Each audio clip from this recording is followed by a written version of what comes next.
Welcome to the Mike Litton Experience Podcast. Mike has over 31 years experience in real estate, finance, and investing. He's passionate about being a father, a teacher, a realtor, an investor, and a leader. Everyone has a story, and our passion is to help them tell it. And now, introducing the host of the Mike Litton Experience, Mike Litton.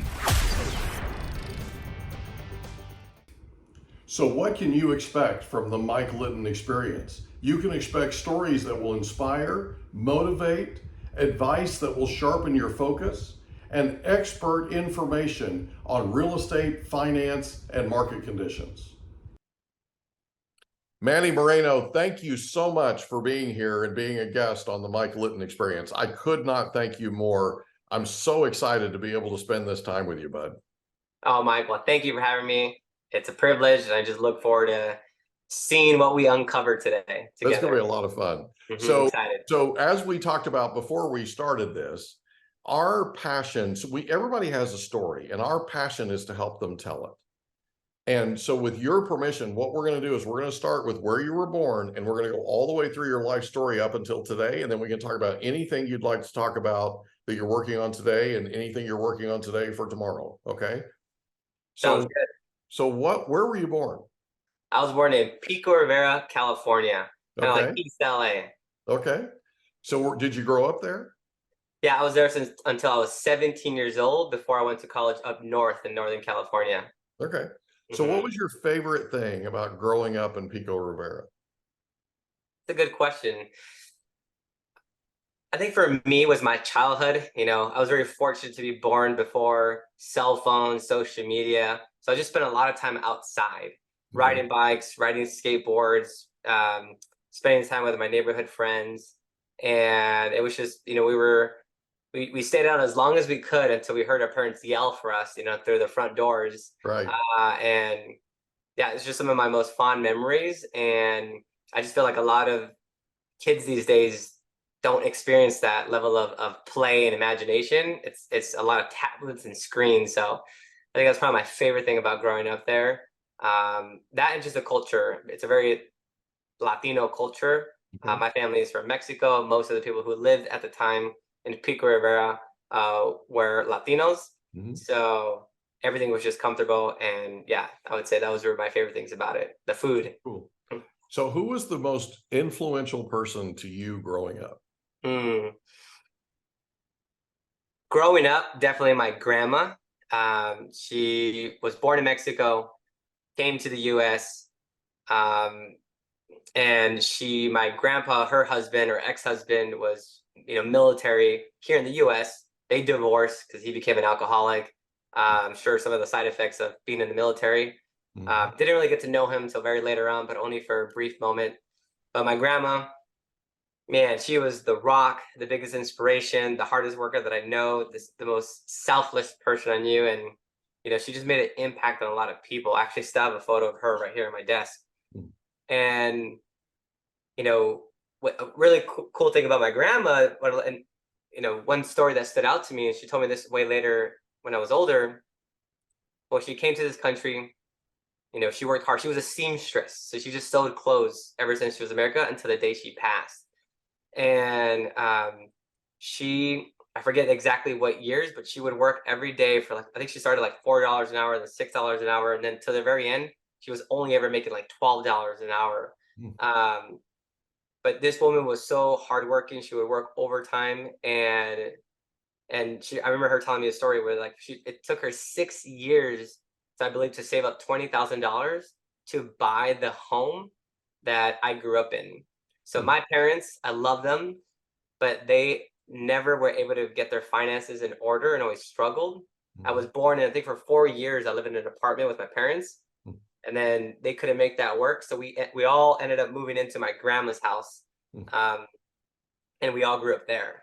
So my grandma was the one who was financially sound, stable, emotionally stable, and she was, the foundation of our family.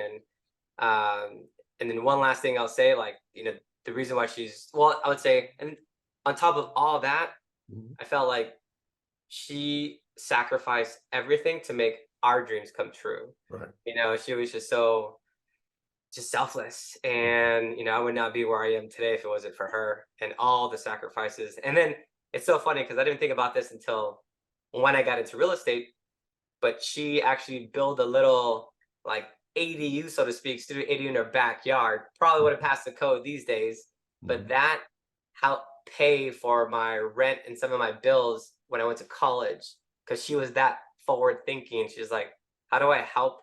And this is one way that I can help my grandson do bigger things. So, and I can go on and on. I could probably do a whole podcast on my grandma, but there's a few of the reasons why she was the most influential person. That's awesome, man. She sounds like an amazing lady. Mhm. So where did you go to high school? Went to El Rancho High School. Okay. Was that in Pico Rivera? Correct. Walking distance, which was nice. So what was your favorite subject in high school? I think growing up, I actually really enjoyed math and then sports. I think that's basically it. I was never a studious person. Yeah. I was that kid who had C's and D's, and barely made it out of high school. Okay. That's fair. So you said you went to college. Correct. Where'd you go to college? I went to Chico State up in Chico, California. And why did you pick Chico State? That's a good question. So I chose there because I was a runner. One of the sports that I ended up falling in love with, became more dedicated, was cross country and long distance running. Okay. And two of the people that I was really close to ended up choosing Chico State. And then I was able to be a walk-on as a cross country Okay. athlete up in Chico. So that was kind of the incentive. I already knew people that were going. And at the time I was young, very immature. So I was like, I want to be as far away from my parents as possible. So I was like, that sounds like a great idea. And I went up to Chico. It was a culture shock. Just very different culture up there, instead of growing up in East LA and then going to Chico. So that's why I ended up choosing. No really stronger reason than that, but sports, and I knew people who were going. So is Chico State as big a party school as their reputation says they are? I know, I get that a lot. Well, I think every college campus is pretty much a party school, the reason why it has that reputation, I think Playboy, like 1976 or early, late 1900s, they claimed it as the #1 party school, and they were able to shake off that reputation.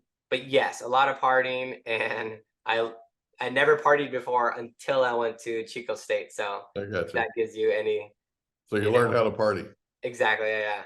That's part of the education, right? Right. So what did you study in school? I studied exercise physiology. Okay.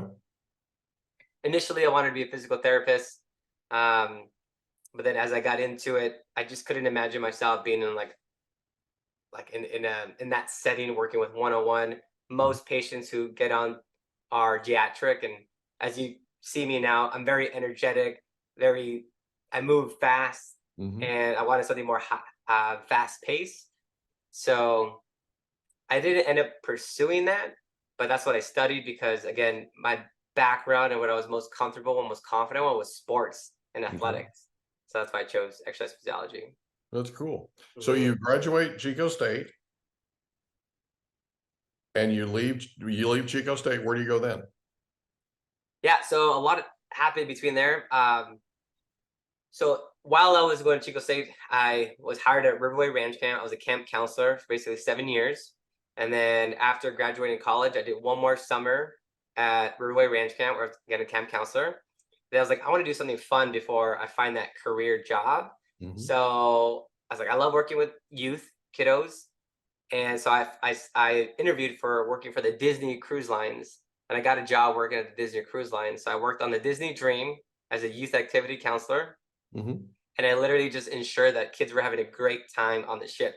Right. Everything from karaoke to foosball to biking, snorkeling, kayaking, volleyball, and just made sure that, they were having the best time of their life and giving them memorable experiences. So they met people from all over the world. It was a really cool experience. And yes, that's what I did after college. That's cool. So we took a Disney cruise with our children. Nice. What ship And were you on? I was thoroughly impressed.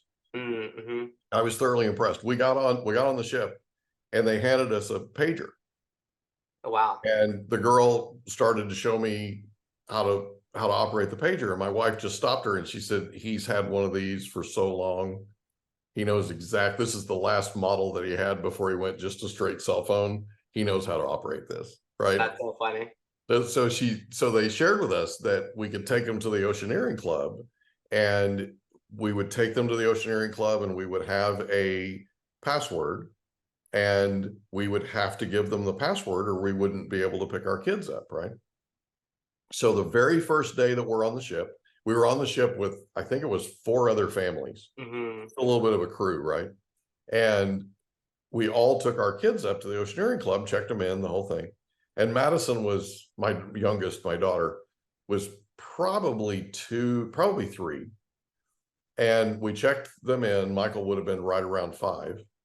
Checked them in, left, went down to went back to the room, changed into our swim trunks, went down to the pool, just put the towel out on the chase lounge, and the pager goes off and it says Madison is asking for me at the Oceaneering Club. So I get up immediately, I go up to the Oceaneering Club, I give them the password, they bring Madison out, and she stands there, and I said, is everything okay, boo-boo? Are you all right? Are you what's going on? She wasn't the least bit upset. She didn't have any tears in her eyes, nothing. She just went like this. And so I gave her a hug, right? And then she left, didn't say anything. She left, went back into play, and we never heard from them again. Oh, wow. She just wanted to know that if she asked for her dad, that her dad was going to respond and I was going to be there quickly if she needed anything. That was it. Wow, that's really cool. I apparently passed the test. Yeah, apparently passed the test, and we were on our way. Oh, But it was I love really that. cool. They had more fun on this cruise than any other cruise we went on as a family by far.